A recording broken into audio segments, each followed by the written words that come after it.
New police body cam video reveals a Texas state trooper was on the scene of the elementary school shooting in Uvalde 5 minutes earlier than previously known. CNN's Rosa Flores live in San Antonio with the latest on this. What's going on here, Rosa?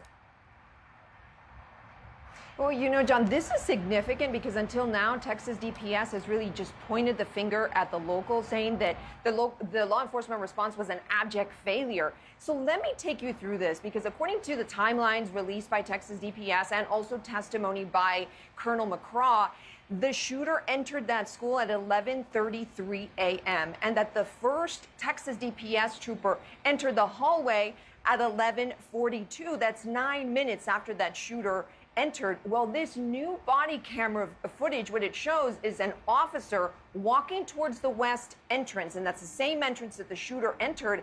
And there's a Texas DPS officer, and the time code is 11:37:51 that morning. So that's only 4 minutes and 51 seconds after the shooter entered, and that trooper was already there.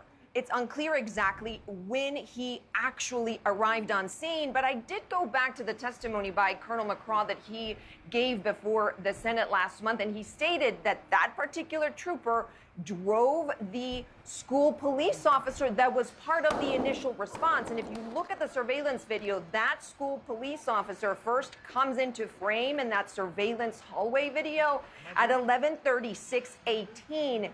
So clearly they're a lot earlier than we had previously known. And we asked Texas DPS about this, and here's what they said. They sent us a statement, quote, saying, the director's testimony is accurate regarding what DPS personnel entered that hallway and when they entered. Our internal committee is currently reviewing whether or not those individuals violated any department policies or doctrine.